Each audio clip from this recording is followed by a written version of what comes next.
ఎలా అంటే అండి, జనసేన మహిళా ప్రతినిధి రాయపాటి అరుణ్ గారు, చాలామందికి తెలుసు అనుకుంటా, రాయపాటి అరుణ్ గారు. కానీ ఆవిడ ఫ్రీ బస్ గురించి మాట్లాడారు. ఏదైతే ఫ్రీ బస్ గురించి ఒక చర్చ నడుస్తుంది ఆంధ్రప్రదేశ్లో, మామూలుగా కాదండి. ఫ్రీ బస్సు ఇవ్వాలి. యాక్చువల్గా ఫ్రీ బస్సు ప్రయాణ పథకం ఏదైతే మహిళల కోసం ఏదైతే ఉచిత ఆర్టీసీ బస్సు ప్రయాణం ఏదైతే పెట్టారో, ఆ ఆర్టీసీ బస్సు ఉచితంగా ప్రయాణించడం దాని మీద పెద్ద రభస అయితే జరుగుతుంది ఆంధ్రప్రదేశ్లో. ఎప్పటి నుంచి పెడతారు, అసలు ఇస్తారా ఇవ్వరా, ఇస్తే ఎప్పటి నుంచి ఇస్తారో, ఆ పథకం ఎప్పటి నుంచి అమలు చేయబోతున్నారు అనే దాని మీద రభస జరుగుతున్న టైంలో ఏంటంటే కనుక, ఎవరైతే స్త్రీ శిశు సంక్షేమ శాఖ మంత్రి ఎవరైతే ఉన్నారో గుమ్మడి సంజయ్ రాణి గారు అనుకుంటా. కాబట్టి ఆవిడ మాట్లాడిన కనుక మొత్తం రాష్ట్రం అంతా కాదు, మీ జిల్లా పరిధి వరకే, కాబట్టి జిల్లా వరకే ఇస్తారో, ఎక్కడి నుంచి ఎక్కడికి కుదరదు, కాబట్టి రాష్ట్రం మొత్తం ఇది అమలు చేయదు అని కొన్ని మళ్ళీ నెగిటివిటీగా వచ్చేటట్టుగా కొన్ని మాట్లాడేసరికి రాష్ట్రంలో మహిళా మనులందరూ ఒకసారి కంగుతున్నారు. ఏంటి మొన్నటిదాకానే మొత్తం రాష్ట్రం మొత్తం అన్నారు కదా, ఇప్పుడు ఏంటి ఎలా అంటున్నారో. అంతకుముందు ఎన్నికల్లో వచ్చిన ప్రకటనలు చూస్తే కనుక, ఆ అడ్వర్టైజ్మెంట్లు చూస్తే కనుక భారీగా గుప్పించారు కదా. కాబట్టి అక్కడికి నోట్ చేసుకున్నాం కదా, ఇప్పుడేంటి మళ్ళీ కొత్తగా మళ్ళీ యూటర్న్ తీసుకుంది ఏంటి ప్రభుత్వం అని కొన్ని మాటలు అయితే కానీ మాట్లాడటం జరుగుతుంది. మొత్తానికి దీని మీద ఒక డిబేట్లో రాయపాటి అరుణ్ గారు మాట్లాడారు. ఆవిడ మాట్లాడిందాం. అంతే రైట్. అరుణ్ గారు, ఇప్పుడు వెంకయ్యనాయుడు గారు మాట్లాడిన దాన్ని బట్టి చూస్తే కనుక 2047 విజన్ కాదు, ఫస్ట్ రాష్ట్రంలో ఏం జరుగుతుంది, 2029కి ఎట్లా ముందుకు వెళ్తారు, ఆ ఆలోచన కూడా చేయాలి అని చెప్పడం జరిగింది. నిజంగానే ఒక సలహా అయితే ఇవ్వడం జరిగారు ఒక పెద్ద మనిషిగా. ఏమంటారు, విజన్ తో పాటు రాష్ట్రంలో చేయాల్సిన పనుల గురించి ఏం జరుగుతుందో, అసలు వైసీపీ సోషల్ మీడియాకి సంబంధించి గత ప్రభుత్వం. మేడం, ప్రధానంగా ఇక్కడ వెంకయ్యనాయుడు గారి యొక్క వ్యాఖ్యలను కనుక మనం ఒకసారి మళ్ళీ ఆలోచించుకుంటే, ఒకటి, ప్రజలు ఇవాళ ఇన్స్టెంట్ సంతోషాలకు అలవాటు పడిపోయి ఉన్నారు. ఇన్స్టెంట్ సంతోషాలకు అలవాటు పడిపోయి మనం ఇచ్చినటువంటి హామీలను కనుక జాప్యం చేస్తే, ప్రతిపక్షాలు ఆల్రెడీ కన్స్ట్రక్టివ్ పాలిటిక్స్ చేయడం మానేసి డిస్ట్రక్షన్ పాలిటిక్స్ చేయడం మొదలు పెట్టాయి. కాబట్టి 100% మనం చేస్తున్నటువంటి మంచిని చూపించకుండా మనం చేయాల్సినటువంటి పనిని మాత్రమే బోధద్దలో పెట్టి చూపించే పరిస్థితి వాళ్ళందరూ రాష్ట్రంలో, వైసీపీ లాంటి పార్టీలు. కాబట్టి ఎంత అభివృద్ధి చేయడానికి ప్రయత్నిస్తున్నా, ఎంత చేస్తున్నప్పటికీ కూడా దాన్ని అంతటిని దారి మళ్లించి సూపర్ సిక్స్ చేయలేదు అని చెప్పేసి ఇదే ప్రచారం చేస్తూ ఉన్నారు. గ్రౌండ్ లో కూడా వినగా ప్రజల్లో కూడా ఏమవుతుంది అంటే, అవును కదా అన్న ఆలోచన ఏదో ఒక సందర్భంలో వచ్చింది, ఏదో ఒక వీక్ సిచ్యువేషన్ గా అవును కదా అన్న ఆలోచన వచ్చింది. దాని తద్వారా నెగిటివిటీ అనేది ప్రజల మైండ్ లోకి వెళ్ళిపోయి అదే ఇంకా బిల్డ్ అవుతూ వచ్చింది. ప్రతిపక్షం వైపు వాళ్ళ యొక్క ఆలోచనలు మళ్ళతాయి కాబట్టి ఆ నెగిటివిటీ అనేది బిల్డ్ అవుతూ వచ్చింది. అది రాకుండా ఉండాలంటే ప్రధానంగా మనం ఒకవైపు శాశ్వతమైనటువంటి అభివృద్ధి మీద దృష్టి పెడుతూనే, ప్రజలు ఇన్స్టెంట్ ఆలోచనలకు అలవాటు పడిపోయి ఉన్నారు కాబట్టి ముందు వాటి మీద దృష్టి పెట్టాల్సిన అవసరం కూడా 100% ఉంది. దీర్ఘకాలిక ప్రయోజనాల కోసం మనం వేసినటువంటి ప్లాన్లు దీర్ఘంగానే ఉంటాయి, కానీ ఆ ఎలక్షన్ మాత్రం 5 ఏళ్ళకు ఒకసారి వచ్చేస్తుంది. ఈ 5 ఏళ్ళకు ఒకసారి ఎలక్షన్ వచ్చినప్పుడు ఈ ఇన్స్టెంట్ సంతోషాలు అనేవి ఎక్కువ ప్రాధాన్యత చూపిస్తాయి గెలుపు ఓటముల మీద. అట్లాంటప్పుడు ప్రజలకు ఇచ్చినట్టు సూపర్ సిక్స్ మీద మనం తొందరగా దృష్టి పెట్టకపోతే, ఇచ్చినటువంటి హామీలన్నీ కూడా తొందరగా నెరవేర్చకపోతే, ఖచ్చితంగా లాంగ్ విజన్ తో మనం పెట్టుకున్న 2047 అనే దానికన్నా కూడా ముందు 2029 లో మనం ఇబ్బందికరమైన పరిస్థితులను ఫేస్ చేయాల్సి వచ్చింది. అది ఇబ్బందికరమేం కాదు, 2029లోనే ఓడిపోయే పరిస్థితులు ఎదురవుతాయి. ఇబ్బందికర పరిస్థితులు అంటాం కాదు, కానీ అది బాగుంది, ఓడిపోతాం. ఎందుకని, ఇచ్చిన హామీలన్నీ అమలు చేయకపోతే. అడిగా చెప్పింది మొదటిది. రెండోది, రాష్ట్రం యొక్క పరిస్థితి ఎలా ఉంది అంటే, ఇప్పుడు ప్రెసెంట్ ఒక వ్యక్తి తనకు అధికారం మాత్రం ఇంపార్టెంట్, రాష్ట్రం ఏమైనా పర్వాలేదు. జగన్మోహన్ రెడ్డి అనే వ్యక్తికి రాష్ట్రం ఏమైనా పర్వాలేదు. ప్రజలు తను చేసినటువంటి తప్పుని ఇవాళ కూడా దిద్దుకోవట్లేదు. అతను సంక్షేమాల పేరుతోటి ఉచిత పథకాలకు ప్రజలను అలవాటు చేసి రాష్ట్రాన్ని విధ్వంసం చేశాడు. ఇవాళ ఉద్యోగులకు జీతాలు ఇవ్వాలంటే, కరెక్టేనండి, ఉచిత పథకాలకి జగన్మోహన్ రెడ్డి గారు అలవాటు చేశారు. ఆ ఉచిత పథకాలకి డబల్ వేసి ఇస్తామని చెప్పారు కదా, మరి అది అలవాటు చేయడం కాదా? డబ్బులు లేవు. ఉద్యోగ క్యాలెండర్ ఇవ్వాలంటే డబ్బులు లేవు. ఏదైనా ప్రాజెక్టులు రెడీ చేయాలంటే డబ్బులు లేవు. కనీసం రోడ్లు వేయాలంటే డబ్బులు లేవు. ఆఖరికి డాక్టర్లు నిన్న పశు వైద్యులు ధర్నాలు చేస్తూ ఉంటే వాళ్ళకి స్టైఫండ్ పెంచమని చెప్పేసి, వాళ్ళకి సంబంధించి సంప్రదింపులు జరపడానికి కూడా హామీ ఇస్తే నెరవేర్చాలి. కాబట్టి సంప్రదింపులు జరపడానికి కూడా ప్రభుత్వం ఇవాళ భయపడుతుంది. కారణం ఏంటి, డబ్బులు లేవు. డబ్బులు లేని సిచ్యువేషన్ ని బయటికి చెప్పుకోలేక, ఎక్కడి నుంచి నిధులు తీసుకొచ్చి రాష్ట్రాన్ని నడపలేక ప్రభుత్వం ఎంత కష్టపడుతుందో మాకు తెలుసు. ఒక కుటుంబ పెద్దకు ఉండేటువంటి భారం ఎలాంటిదో అట్లాంటి భారాన్ని ఇవ్వాలా కాదు, ప్రభుత్వం ఎందుకండి అంత భారం వహించటం? అంత బాగా ఎంత నలిగిపోతుందో ఏంటి ఈ సాక్రిఫైస్ మాట్లాడి నాకు అర్థం కాలేదు. కానీ ఇప్పుడు ఎవడెమ్మన్నాడో ఉచిత సలహాలో, ఉచిత వాగ్దానాలు, ఉచిత హామీలు ఎవడెమ్మన్నాడో ఈ రోజు డబ్బులు లేవు పాపం, అయ్యో పాపం డబ్బులు లేవు, అయ్యో పాపం డబ్బులు లేవు అంటే ఎవరు చేయమన్నారో? అసలు ఎవరిని అడిగిచ్చారా మీరు మమ్మల్ని అడిగారా? లేదు కదా. కాబట్టి ఎవరిని ఏమి అడిగివ్వలేదు కదా.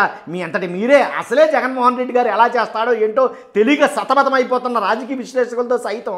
కానీ అలాంటి వాగ్దానాలకి డబల్ చెప్పేసి అధికారంలోకి వచ్చిన తర్వాత అయ్యో పాపం అంటే డబ్బులు లేవు పాపం అంటే డబ్బులు ఉండి ఇవ్వరా? అప్పుడు కూడా డబ్బులు క్రియేట్ చేసుకుని ఇచ్చాడు ఆయన. కాబట్టి మీరు కూడా చెప్పారు అదే మాట జగన్మోహన్ రెడ్డి గారు లాగానే, సంపదని క్రియేట్ చేసి ఇస్తామని అన్నారే. కాబట్టి డబ్బులు ఉన్నా లేకపోయినా సంపదను సృష్టించి అప్పుడు ఇవ్వాలి కదా.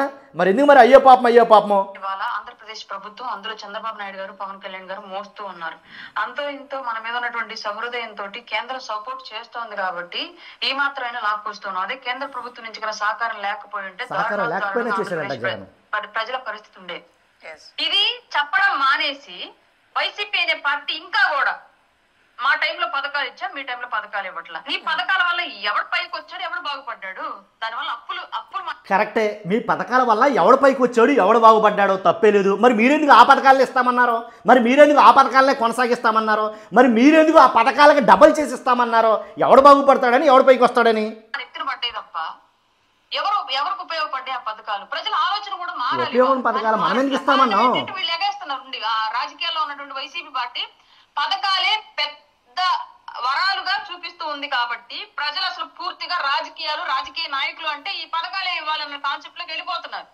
మా పిల్లలకు ఉద్యోగాలు రావాలి, మేము కోట్ల రూపాయలు, లక్షల రూపాయలు పెట్టి చదివిస్తున్నాం, మా పిల్లలకు ఉద్యోగాలు రావాలి అంటే ప్రభుత్వం దగ్గర నిధులు సఫిషియెంట్ గా ఉండాలి, ఉద్యోగాలు కల్పన చేయాలి. కాబట్టి మనం ఉచితాలు అడగకూడదు అనే ఆలోచన ప్రజల్లో లేదు. అసలు ఆ ఉచితాలే మీరు ఇస్తామని అనుకుంటూ ఉంటే గొడవ లేకుండా పోను కదా. మరి అలాంటప్పుడు ఆ ఉచితాలే మీరు ఇవ్వను అని అంటే కనుక అసలు గొడవ లేకుండా పోను కదా. చిన్న బస్ ఎక్కి తిరిగేటువంటి ఆడవాళ్ళు రోజు ఎందుకు వెళ్తామండి మనం బస్కి? ఉద్యోగులు వెళ్తారు, రోజు వెళ్ళేవాళ్ళు ఉద్యోగులు వెళ్తారు, లేదా కూలీ పని చేసుకునే వాళ్ళు వెళ్తారు. ఉద్యోగులకి బస్ టికెట్ ఫేర్ చేసుకునేటువంటి ఆర్థిక పరిస్థితి ఉండిద్ది. కూలీలకి వాళ్ళు చేసుకున్నట్టు కూలీలో బస్ టికెట్లు పోతాయి కాబట్టి వాళ్ళు అడిగారంటే అర్థం ఉంది, మాకు బస్సు ఫ్రీ ఇవ్వండి, మేము రోజు కూలీ చేసుకుని వచ్చేవాళ్ళం అని చెప్పేసి వాళ్ళకి ఒక లేబర్ కార్డు లాంటిది ఏదైనా ఏర్పాటు చేసి దాన్ని ఆధారంగా పెట్టుకొని ఉచితంగా బస్సు ప్రయాణం అనేది ప్రభుత్వం క్రియేట్ చేస్తే అది ఈజీగా ఉంటుంది. ప్రభుత్వం మీద భారం ఉండదు, ప్రజలకి లబ్ధిగా ఉంటుంది. కానీ ఇవాళ ప్రతి ఒక్క ఆడవాళ్ళు అంటే నార్మల్ పీపుల్ కన్నా కూడా అందులో వైసీపీ అభిమానులు ఎక్కువ క్వశ్చన్ చేస్తుందంటే ఉచిత బస్సు ఇస్తా అన్నావు కదా, ఎందుకు ఇవ్వలేదు? ఎందుకు ఉచిత బస్సు ఇస్తే ఆటోల మీద బతికే వాళ్ళు, ట్యాక్సీల మీద బతికే వాళ్ళందరూ భవిష్యత్తు ఏంటి? పవన్ కళ్యాణ్ గారికి తెలియదండి ఉచిత బస్సు ఇస్తే కనుక ఆటోలు తోలుకుని బతికే వాళ్ళ పరిస్థితి ఏంటి, ఆటోలు ఎలాగా, వాళ్ళ విధానం ఏంటి, వాళ్ళ జీవితాలు ఏంటి అనేది పవన్ కళ్యాణ్ గారు తెలియదా? పవన్ కళ్యాణ్ గారు కూడా తెలియకుండానే ఈ హామీని ప్రజలందరికీ మీకు ఎందుకు నేను ఉన్నాను, మేము ఇస్తామని చెప్పేసి పవన్ కళ్యాణ్ గారు కూడా వాగ్దానం చేశారు కదా ఇవే హామీల మీద. మరి పవన్ కళ్యాణ్ గారు తెలియదా? కనీసం రాయపాటి అరుణ్ గారికి ఆ విషయం తెలియదంటారా?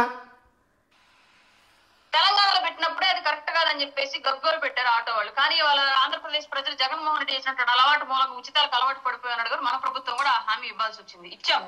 కానీ కొంత సమయం కావాలి కదా. మనం ఇవ్వాల్సి వచ్చింది కాదు, అధికారంలో రావడానికి ఇచ్చినా ఇవ్వకపోయినా, చేసినా చేయకపోయినా, నెరవేర్చకపోయినా హామీలే కదా, బోడి హామీలే ఇచ్చేస్తే మనం అధికారంలోకి వచ్చేస్తాం అనే ఉద్దేశంతో గంపగొత్తగా మనం ఆలు కాదు నోటికి ఏదొస్తే ఆ హామీని, ఈ నోటికి ఏదొస్తే ఆ వాగ్దానాన్ని మొబ్బడికి ఇచ్చి పడేశారంతే.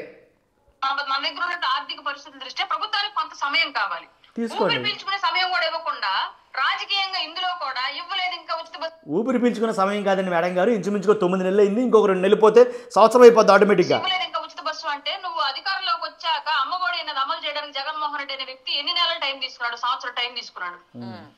తర్వాత పెన్షన్ పెంచడానికి ఎన్ని నెలలు టైం తీసుకున్నాడు? 4 ఏళ్ళు టైం తీసుకున్నాడు. ఇవన్నీ ఈ 2 పథకాలు కూడా కొత్తగా క్రియేట్ చేసిన పథకాలు. అంటే దాని మీద చాలా ఒక స్టడీ జరగాలి. ఏంటి అంతకుముందు ఎప్పుడు ఏ రాష్ట్ర ప్రభుత్వం చేయలేదు, దేశంలో ఎక్కడా జరగని పథకాలు బట్టి దాని మీద చాలా అధ్యయనం చేయాలి, దాన్ని నెరవేర్పు అలాగే ఏంటనేది క్లియర్ కట్గా తెలియాలి. అందుగురించి ఆ టైం తీసుకోవడం జరిగింది. దానివల్ల తీసుకున్న ఆ టైమే అని వాస్తవం, ఇది వాస్తవం, పార్టీలకు అతీతంగా మనం మాట్లాడుతున్నాం కాబట్టి అందువల్ల లేట్ అయింది. ఆల్రెడీ కంటిన్యూషన్ పథకాలు కదా ఇవి. ఇప్పుడు మీరు అమలు చేయాల్సిన అమ్మఒడి ఉంది, ఆల్రెడీ 5 సంవత్సరాలు వాళ్ళు అమలు చేశారు, 4 సంవత్సరాలు అమలు చేశారు. పోయి మీరు అన్నట్టుగా ఆ 4 సంవత్సరాలు అంటే కంటిన్యూషన్ పథకం కదా, మరి మీరు ఎందుకు ఆప్ చేశారు దాన్ని?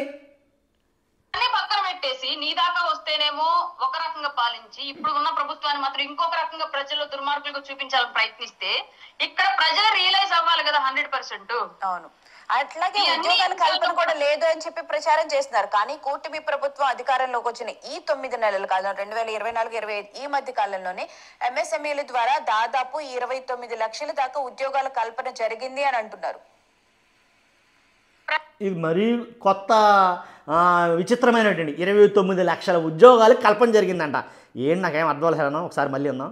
9 నెలల కాలం 2024-25 ఈ మధ్య కాలంలోనే ఎంఎస్ఎంఈల ద్వారా దాదాపు 29 లక్షల దాకా ఉద్యోగాల కల్పన జరిగింది అని అంటున్నారు. 29 లక్షల ఉద్యోగాల కల్పన జరిగిందంట. చూడండి మరి 29 లక్షల ఉద్యోగాలు ఈ నెలలోనూ వచ్చే నెలలోనూ ఇచ్చేస్తారేమో మరి.